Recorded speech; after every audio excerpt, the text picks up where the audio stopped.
السلام علیکم ورحمۃ اللہ وبرکاتہ۔ جیسا کہ آپ جانتے ہیں کہ آج کل آپ صلی اللہ علیہ وسلم کی سیرت میں ہمارے لیکچرز چل رہے ہیں، تو آج ہم پڑھیں گے مقابلے کی مختلف تدبیریں۔ حج کے بعد جب قریش اپنے گھروں کو واپس آ کر مطمئن ہو چکے تو انہوں نے اس مسئلے کے مکمل حل کی طرف توجہ دی اور غور و فکر اور باہمی رائے مشورے سے کئی تدبیریں طے کی، جن کے متعلق ان کا اندازہ تھا کہ ان سے اسلامی دعوت کا کام ختم کیا جا سکتا ہے۔ پہلے جو انہوں نے تدبیر کی تھی وہ تھا کہ ہنسی اڑانا اور مذاق کی روش اپنانا۔ اس کا مقصد یہ تھا کہ آپ صلی اللہ علیہ وآلہ وسلم اور مسلمانوں کے حوصلے ٹوٹ جائیں، چنانچہ وہ آپ صلی اللہ علیہ وآلہ وسلم کے بارے میں کہتے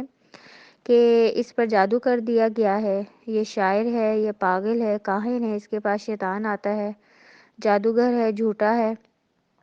بناوٹی ہے۔ اور جب آپ صلی اللہ علیہ وآلہ وسلم کو آتے جاتے دیکھتے تو غصے اور انتقام کی نظر سے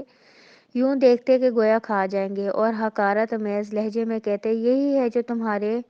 خداؤں پر انگلی اٹھاتا ہے۔ کمزور صحابہ کو دیکھتے تو کہتے یہ لو تمہارے پاس زمین کے بادشاہ آ گئے ہیں، ارے یہی ہیں جن پہ اللہ نے ہم سب کو چھوڑ کر احسان کر دیا ہے۔ ان کا نقشہ اللہ نے یوں کھینچا کہ مجرم ایمان لانے والوں کی ہنسی اڑاتے ہیں، اور جب ان کے پاس سے گزرتے تو آنکھیں مارتے ہیں، اور جب اپنے گھروں کو پلٹتے تو مزے لیتے ہوئے پلٹتے تھے، اور جب انہیں دیکھتے تو کہتے تھے یہی لوگ گمراہ ہیں، حالانکہ انہیں ان کا نگران بنا کر نہیں بھیجا گیا تھا۔ مشرکین نے اس ہنسی مذاق اور طعنہ زنی کی اتنی کثرت کی کہ خود آپ صلی اللہ علیہ وآلہ وسلم کی طبیعت اس سے متاثر ہوئی، جیسا کہ قرآن پاک میں ارشاد ہے، سورۃ ہجر کی آیت نمبر 97۔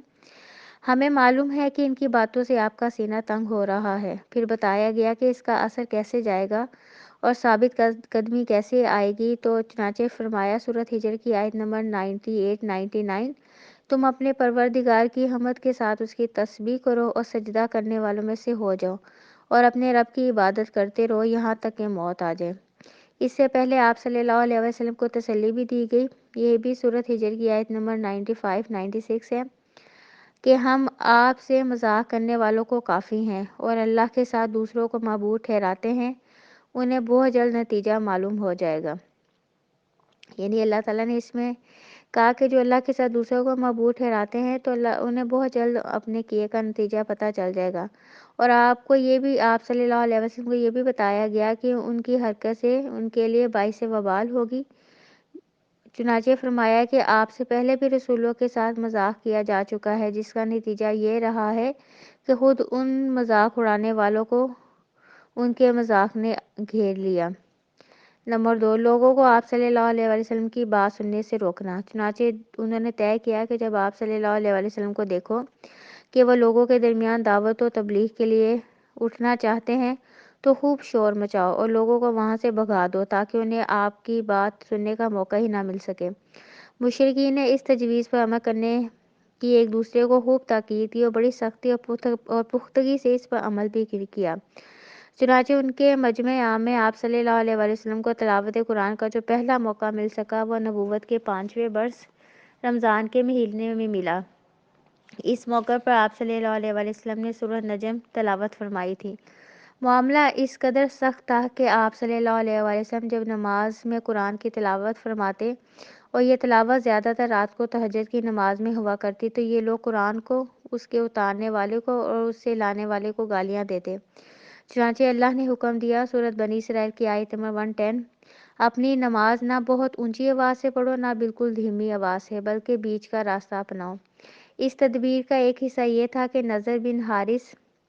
ہیرا اور شام گیا اور وہاں سے لوک کہانیاں رستم و اسفندیار کے قصے سیکھ کر آیا، اور جہاں مجلس جمتی داستان شروع کر دیتا اور لوگوں کو موقع نہ دیتا کہ آپ صلی اللہ علیہ وآلہ وسلم کی بات سن سکے۔ اگر پتہ چلتا کہ کسی مجلس میں بیٹھ کر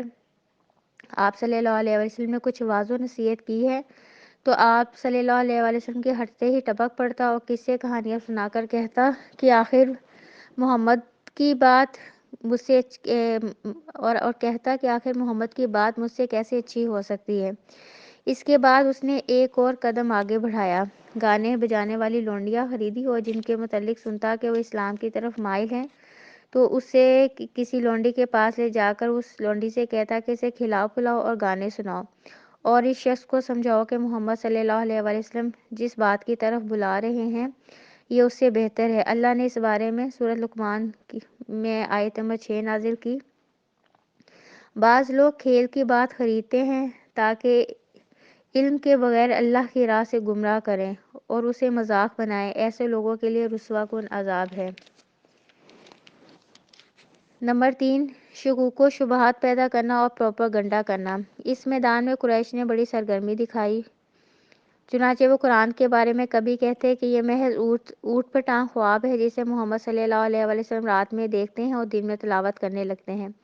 کبھی کہتے کہ انہوں نے خود اپنی طرف سے گھڑ لیا ہے، کبھی کہتے کہ انہیں ایک انسان سکھاتا ہے، کبھی کہتے کہ یہ محض جھوٹ ہے، جیسے کچھ لوگوں کی مدد سے انہوں نے گھڑا ہے، یعنی سب مل جل کر گھڑتے ہیں، کبھی کہتے ہیں یہ پہلوں کے افسانے ہیں جسے انہوں نے لکھوا لیا ہے اور اب یہ ان پر صبح شام تلاوت کیے جاتے ہیں، کبھی کہتے ہیں کہ ان کے پاس ایک جن یا شیطان ہے جو اسی طرح قرآن لے کر اترتا ہے جیسے کہانوں پر جن و شیطان اترا کرتے ہیں۔ اللہ تعالیٰ نے اس کا جواب دیا، سورہ شورى کی آیت نمبر 221 222، تم کہو میں بتاؤں کس پر شیطان اترتے ہیں، وہ ایسے لوگوں پر اترتے ہیں جو پکے جھوٹے اور گناہ گار ہیں، یعنی شیطان صرف ایسے ہی انسانوں پہ اترتے ہیں جو جھوٹے ہوں، بدکار ہوں، گناہوں میں لت پت ہوں، جبکہ میں ایسا انسان ہوں کہ تم نے کبھی نہ مجھے جھوٹ بولتے ہوئے سنا، نہ مجھ میں کسی طرح کی کوئی برائی یا بدکاری پائی، پھر یہ کیوں کر ہو سکتا ہے کہ قرآن شیطان کا اتارا ہوا ہو۔ کبھی کہتے کہ آپ صلی اللہ علیہ وآلہ وسلم کو ایک قسم کا جنون ہو گیا ہے جس کے اثر سے وہ عجیب و غریب قسم کے معنی و مطالب سوچتے ہیں اور انہیں نہایت عمدہ قسم کے الفاظ میں ڈھال دیتے ہیں، جیسے شعراء اپنے اشعار ڈھالا کرتے ہیں، لہٰذا وہ شاعر ہیں اور ان کا کلام شعر ہے۔ اللہ تعالیٰ نے اس کا جواب یوں دیا، یہ بھی سورہ شورى کی آیت نمبر 224 سے لے کے 226 تک ہے۔ شعراء کی پیروی بہکے ہوئے لوگ کرتے ہیں، تم دیکھتے نہیں کہ وہ ہر میدان میں بھٹکتے پھرتے ہیں اور ایسی باتیں کہتے ہیں جنہیں کرتے نہیں، مطلب یہ کہ یہ تین باتیں شعراء کی خصوصیات میں داخل ہیں اور ان میں سے کوئی بات بھی آپ صلی اللہ علیہ وآلہ وسلم میں نہیں پائی جاتی، چنانچہ وہ لوگ آپ صلی اللہ علیہ وآلہ وسلم کے پیروکار ہیں، وہ اپنے دین میں، اپنے اخلاق میں، اپنے کردار میں، اپنے معاملات میں، غرض ہر بات میں صحیح راستے پر ہیں، راست باز ہیں، پرہیزگار ہیں اور نیکوکار ہیں، ان کو کسی معاملے میں بہکاوا گمراہی چھو کر بھی نہیں گزری۔ پھر نبی صلی اللہ علیہ وآلہ وسلم شاعروں کی طرح ہر وادی میں ہاتھ پاؤں بھی نہیں مارتے پھرتے، بلکہ آپ کی دعوت و تبلیغ کا ایک خاص میدان ہے، آپ صلی اللہ علیہ وآلہ وسلم ایک اللہ، ایک دین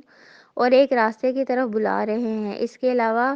آپ وہی بات کہتے ہیں جسے کرتے بھی ہیں اور وہی کام کرتے ہیں جسے کہتے بھی ہیں، لہٰذا آپ صلی اللہ علیہ وآلہ وسلم کو شعر و شاعری سے کیا نسبت اور شعر و شاعری کو آپ صلی اللہ علیہ وآلہ وسلم سے کیا نسبت۔ چوتھا، بحث و کٹ حجتی۔ مشرکین کو تین باتوں پر بہت حیرانگی تھی اور در حقیقت یہی تین باتیں ان کے اور مسلمانوں کے درمیان دینی اختلاف کی جڑ تھی، ایک توحید، دوسرے رسالت اور تیسرے موت کے بعد اٹھایا جانا۔ تیسری اور آخری بات یعنی موت کے بعد اٹھائے جانے کے معاملے میں ان کے پاس تعجب اور عقل کی کمی کے سوا کچھ نہ تھا، وہ کہتے تھے کہ بھلا جب ہم مر کر مٹی اور ہڈی ہو جائیں گے تو کیا ہمیں اٹھایا جائے گا؟ بھلا ہمارے پچھلے باپ دادا بھی زندہ کیے جائیں گے؟ یہ جو واپسی کی بات ہے یہ تو عقل میں نہیں آتی۔ وہ یہ بھی کہتے تھے کہ آؤ ہم تمہیں ایک آدمی کا پتہ بتائیں جو تمہیں یہ خبر دیتا ہے کہ جب تم ایک دم ریزہ ریزہ ہو جاؤ گے پھر نئے سرے سے پیدا کر دیے جاؤ گے۔ سمجھ میں نہیں آتا کہ وہ اللہ پر جھوٹ گھڑ رہا ہے یا پاگل ہے۔ ان کے ایک کہنے والے نے یہ بھی کہا، کیا موت آئے گی پھر اٹھائے جائیں گے، پھر حشر ہوگا؟ اے ام عمر، یہ تو خرافات ہیں۔ اللہ نے ان باتوں کا کئی طرح سے جواب دیا، خلاصہ جواب یہ ہے کہ تم دیکھتے ہو دنیا میں ظالم اپنے ظلم کی سزا پائے بغیر اور مظلوم ظالم سے اپنا حق وصول کیے بغیر گزر جاتا ہے، اسی طرح احسان کرنے والا نیکوکار اپنے احسان و نیکی کا بدلہ پانے سے پہلے اور برائی کرنے والا بد کردار اپنی برائی و بد کرداری کی سزا پانے سے پہلے مر جاتا ہے۔ اب اگر موت کے بعد کوئی ایسا دن نہ ہو جس میں لوگوں کو زندہ کر کے ظالم سے مظلوم کا بدلہ لیا جائے اور احسان کرنے والے نیکوکار کو انعام اور فاجر و بدکردار کو سزا دی جائے۔ پھر دونوں طرح کے لوگ برابر ٹھہرے، دونوں میں کوئی فرق نہ ہوا، بلکہ ظالم و بدکار تو مظلوم اور محسن و پرہیزگار سے کہیں خوش قسمت ٹھہرا۔ حالانکہ یہ بات قطعاً نامعقول ہے۔ عدل و انصاف سے اسے کوئی واسطہ نہیں، اور اللہ تعالیٰ کے بارے میں یہ سوچا بھی نہیں جا سکتا کہ وہ اپنی خلقت کا نظام ایسی اندھیر نگری اور ظلم و فساد پر رکھے گا۔ اس لیے سورۃ قلم کی آیت نمبر 35 to 36 میں اللہ نے فرمایا، کیا ہم مسلمان یعنی اپنے اطاعت شعاروں اور فرما برداروں کو مجرموں جیسا ٹھہرائیں گے؟ تمہیں کیا ہو گیا ہے؟ تم کیسے فیصلے کر رہے ہو؟ اور سورۃ سواد کی آیت نمبر 28 میں اللہ نے فرمایا، کیا ہم ایمان لانے والوں اور نیک عمل کرنے والوں کو زمین میں فساد مچانے والوں جیسا ٹھہرائیں گے، یا کیا ہم پرہیزگاروں کو بدکاروں جیسا قرار دیں گے؟ سورۃ جاثیہ کی آیت نمبر 21 میں اللہ نے فرمایا، کیا جن لوگوں نے برائیاں کما رکھی ہیں وہ سمجھتے ہیں کہ ہم انہیں ایمان لانے والوں اور نیک اعمال کرنے والوں جیسا ٹھہرائیں گے؟ کیا ان سب کا جینا مرنا یکساں ہوگا؟ برا فیصلہ ہے جو یہ لوگ کرتے ہیں۔ جہاں تک عقل کا معاملہ ہے تو اللہ نے اس کی یوں تردید فرمائی، سورۃ نازعات کی آیت نمبر 27، کیا تمہاری پیدائش زیادہ سخت ہے یا آسمان کی؟ پھر اللہ نے سورۃ احقاف کی آیت نمبر 33 میں فرمایا، کیا انہیں یہ دکھائی نہیں دیتا کہ جس اللہ نے زمین و آسمان کو پیدا کیا اور انہیں پیدا کر کے نہیں تھکا،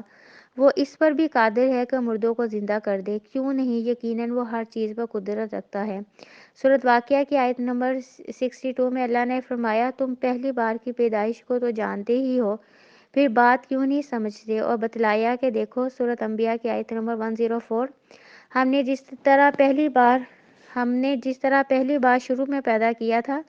اسی طرح دوبارہ پلٹا کر بھی پیدا کریں گے۔ ہمارے ذمہ یہ وعدہ ہے اور ہم اسے کر کے رہیں گے۔ اللہ نے یہ بھی یاد دلایا کہ یہ بات تمہارے عام مشاہدے میں ہے کہ کسی کام کو دوبارہ کرنا پہلی بار سے زیادہ آسان ہوتا ہے۔ سورۃ قاف کی آیت نمبر 15 میں اللہ نے فرمایا،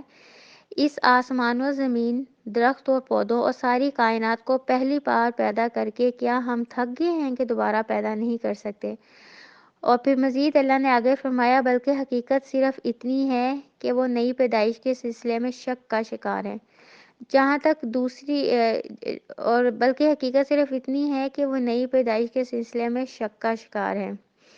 تو یہ انہوں نے اللہ تعالیٰ نے جو کفار مکہ نے جو بھی باتیں کی تھی، اللہ تعالیٰ نے قرآن پاک کے ذریعے ان کی تمام باتوں کا جواب دیا۔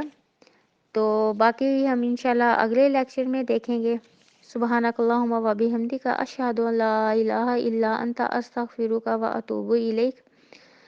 ربنا تقبل منا انک انت السمیع العلیم وتب علینا انک انت التواب الرحیم۔ سبحان ربک رب العزت عما یصفون وسلام علی المرسلین والحمد للہ رب العالمین۔